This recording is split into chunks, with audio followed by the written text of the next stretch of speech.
They say money can't buy happiness, but they forgot to tell you that it can buy the world. Welcome. I am your voice behind the curtains of power, and this is Wealth Files. We aren't here to show you numbers. We are here to reveal who is truly pulling the strings while everyone else thinks they're just watching the news. Today, we open the biggest file in our history, a file that stretches from the heart of Wall Street to the inside of your kitchen, from the screen of your phone to the very core of your home. Today's episode, the invincible empire BlackRock, the company that owns planet Earth. Get ready, because what you learn today might change the way you see the world forever.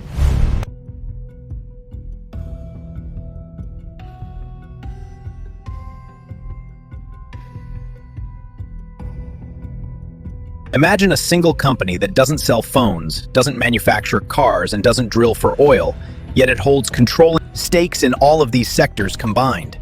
If you open your phone right now, they own a piece of the company that built it. If you drink your coffee, they own a share of both the farm and the factory. Even the house you live in, this company might be the reason its price is skyrocketing. We aren't talking about a conspiracy theory. We are talking about the largest financial institution in human history, a firm managing assets exceeding $10 trillion. That figure is larger than the GDPs of Germany, France, and the UK combined. Welcome to the Borders of Wealth. Today, we reveal the black box. How did BlackRock come to dominate planet Earth? Our story doesn't begin in a luxury palace. It begins with a scandal and a crushing failure. In 1986, a young man named Fink worked for an investment bank called First Boston. Larry was considered a genius, generating millions in profits for the bank until that fateful day. Due to a simple error in predicting interest rates, Larry lost $100 million of the bank's money in just a few days. In the world of Wall Street, that usually means your career is over. Larry was fired in disgrace, but he walked away with one lesson that would change the face. You cannot trust humans to manage risk. You need a system that doesn't make mistakes. In 1988, Larry founded a small firm with 7 colleagues in a single room. Their goal wasn't just to invest, it was to build an artificial brain that understood risk before it happened. From this, the beast we know today was born, Aladdin.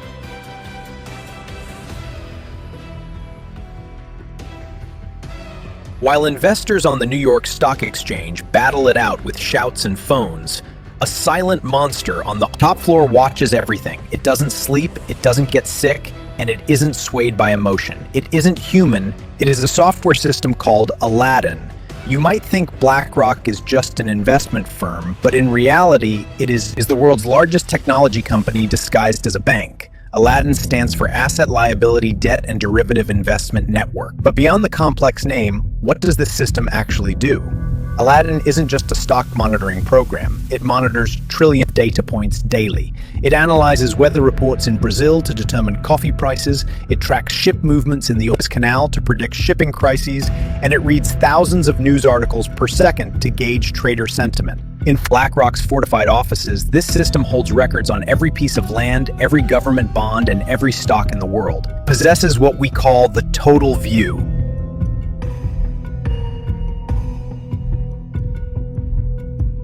And here is the terrifying part. Aladdin's true power doesn't just managing BlackRock's money. Rival banks, insurance companies, and even national central banks pay BlackRock millions of dollars for one privilege, being allowed to use Aladdin to manage their money. Imagine the level of control, competitors rushing to a rival to be told how to manage their wealth. Today, Aladdin directly or indirectly oversees assets worth more than $21 trillion.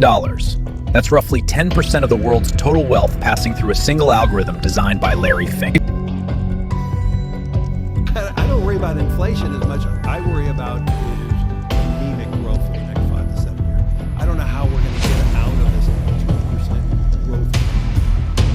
And that's my big issue. And we're not going to have the fiscal resilience grow to add on more fiscal stimulus. And we're certainly not going to have accommodative central bank behavior for the next few years. Fink always says, we are a technology company. And he is right. For whoever owns the information owns but the power, and whoever owns Aladdin's and owns the keys to the system's tasks now. What if the system fails? Or what if this electronic brain decides to sell everything in a single moment? The answer is simple. the global financial system would collapse like dominoes in minutes. The world has become a hostage to an algorithm.